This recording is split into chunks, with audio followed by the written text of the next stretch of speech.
Outback Steakhouse became really popular in the 1990s. The first one opened in Tampa, Florida in 1988, and by the year 2000, there were over 500 of them spread throughout the United States, in addition to 40 more Outback Steakhouses in other countries around the world. The company had so much promise that in the early 2000s, Warren Buffett himself became a significant investor when he bought 1.9 million shares of it. It went on to become one of the largest casual dining chains in the country and the largest steakhouse, but over the past few years, things have really taken a negative turn. See, as of 2012, Outback has been part of a larger publicly traded company called Bloomin' Brands, named after the famous appetizer, the Bloomin' Onion, over at Outback. Currently, that company includes some other popular chains, like Carrabba's Italian Grill, Bonefish Grill, and the much more expensive Fleming's Prime Steakhouse and Wine Bar. But as you might expect, Outback Steakhouse is at the center of Bloomin' Brands, accounting for more than half of the business. Well, over the past couple of years, Bloomin' Brands has lost most of its value on the stock market. Since March of 2024, it has fallen from $2.5 billion to $600 million, which is a concerning drop. Over that time, there have been some major leadership changes, including a new CEO named Michael Spanos taking over in 2024. He would later say, "We are not pleased with our performance and acknowledge that we need to change the trajectory of the business." I do not think many people would argue with that statement, considering Bloomin' Brands is currently at their lowest sales level since they have become Bloomin' Brands, with the exception of 2020. And I should say that Outback specifically has been slowly closing locations throughout this time. Just recently, it made headlines when they abruptly closed 8 restaurants in 6 states, some of which were among the chain's first 50 locations. My point here is that Outback has been struggling. They have fallen from their previous highs both statistically and in the minds of many people. So in this video, I want to talk about the history of the brand while identifying what I believe to be 6 of the biggest reasons behind its decline. Starting off with its Australian theme. I know this reason might be a little out there, but anyone who has been to an Outback Steakhouse or has even seen one of those commercials should be aware that this is an Australian themed restaurant. To try to be extremely clear, the food there is nothing like you would see in Australia. The founders of the company initially avoided even visiting Australia because they were afraid that their experience would influence the menu. The original idea for it came from the movie Crocodile Dundee, where a man from the Australian outback travels to New York City. It was the second highest grossing movie of 1986, and the sequel was set to be released in a few months, so they figured that could be a promising theme for a restaurant. Their intention was to have American food and Australian fun. Aside from the decorations, a lot of that theme comes from the naming of the menu items. Considering it has always been envisioned as a themed restaurant, I would almost put it in the same category as other themed restaurants that became popular in the 1990s, like Rainforest Cafe or Planet Hollywood, that have also experienced major declines. And I would go so far as to argue that the theme itself has become less attractive. In the 1990s and early 2000s, Australia was making an impact on American pop culture. I know that one of my favorite shows back then was Rocko's Modern Life, right? It's about a wallaby from Australia, not to mention the Crocodile Hunter and then the Wiggles. I can continue talking about more examples, but I think this helps explain how an Australian-themed restaurant would be more attractive to an American customer back then compared to today. Next up on my list is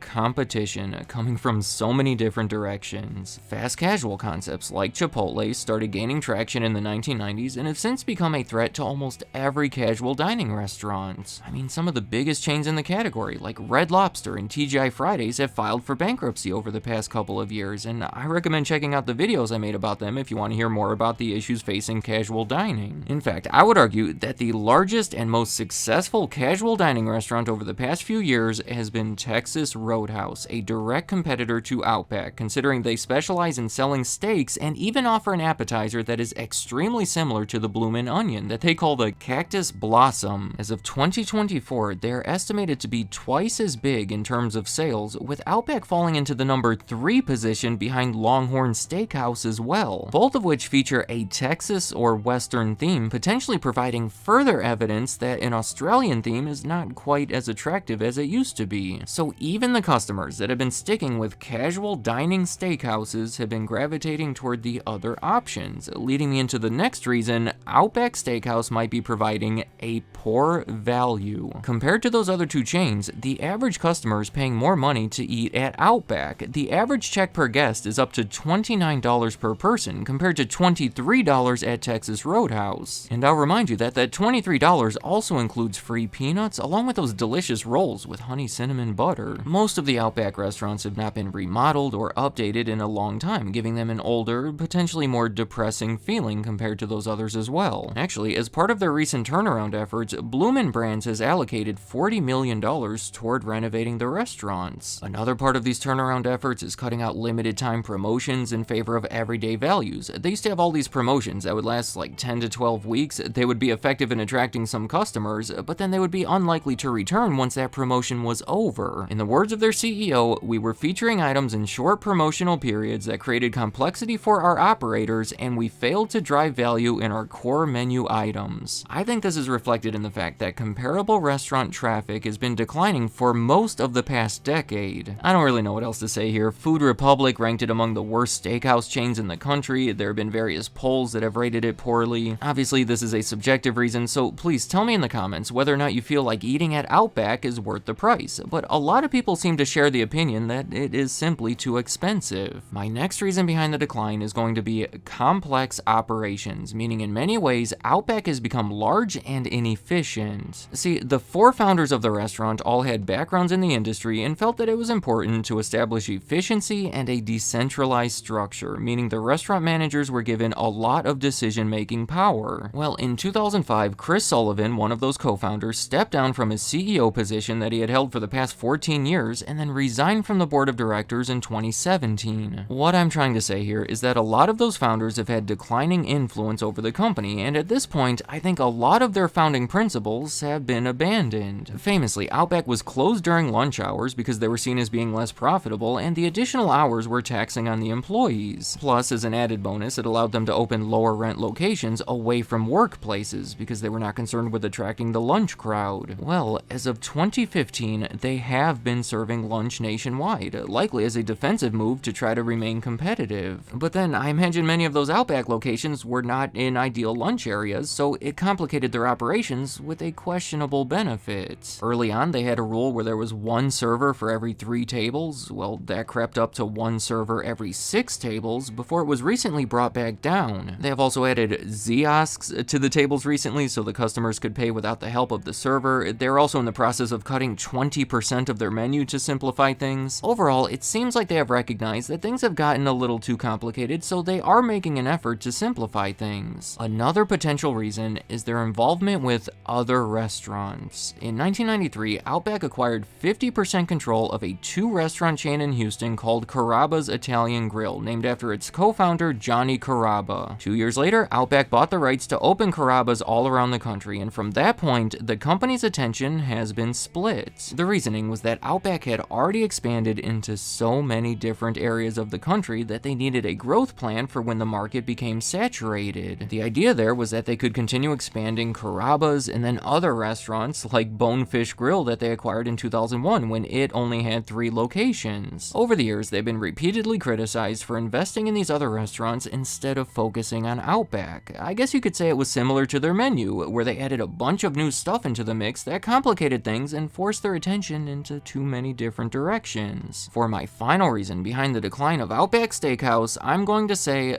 controversies. To be clear here, there's not been anything too overshadowing, but a bunch of isolated issues that have collectively harmed their reputation. Just a few examples would be in 2003, Outback was accused of over-serving a woman who allegedly had way too many drinks before she drove away, hit a man that was riding a bicycle, and continued driving for 9 minutes before reporting the accident. The man was severely injured and his family filed a lawsuit against Outback that resulted in an undisclosed settlement 2 years later. later. In 2009, the U.S. Equal Employment Opportunity Commission filed a lawsuit against Outback, claiming female workers were denied favorable jobs and that prevented them from advancing to profit-sharing management positions. It ultimately ended in a $19 million settlement distributed among female employees and the company agreeing to hire a new human resources executive. In 2016, there was a class action lawsuit alleging that employees were asked to work extra hours before their shift without getting paid that the company called Outback time. That one ended in a $3 million settlement, and just other random issues that have given them negative attention on social media. Like in 2011, they accidentally served alcohol to a 4-year-old, and then in 2024, it happened again with a 12-year-old. In 2017, there was this strange conspiracy theory going around that Outback was involved in some kind of satanic cult operation. I don't know. In 2018, people got upset when a uniformed officer was asked to leave one of their restaurants for carrying his weapon. These are just brief summaries of the incidents. I recommend you look further into them before forming any sort of opinion, but I'm just trying to convey here that there has been a lot of negative attention that, along with other factors, has helped form a negative perception of Outback Steakhouse. Let me know in the comments, what do you think about Outback Steakhouse? Is it a fun dining experience with deliciously unique menu items, or is it more of an outdated gimmick that you would rather just avoid? And I'm also curious, what do you see for the future of the restaurant? They have been making some respectable efforts to turn things around, so do you think they will be effective? And finally, do you agree with my reasons behind their decline, or do you think something should be added or subtracted from the list? And any other thoughts you have about Outback Steakhouse, leave them in the comments. I'd like to hear what you have to say.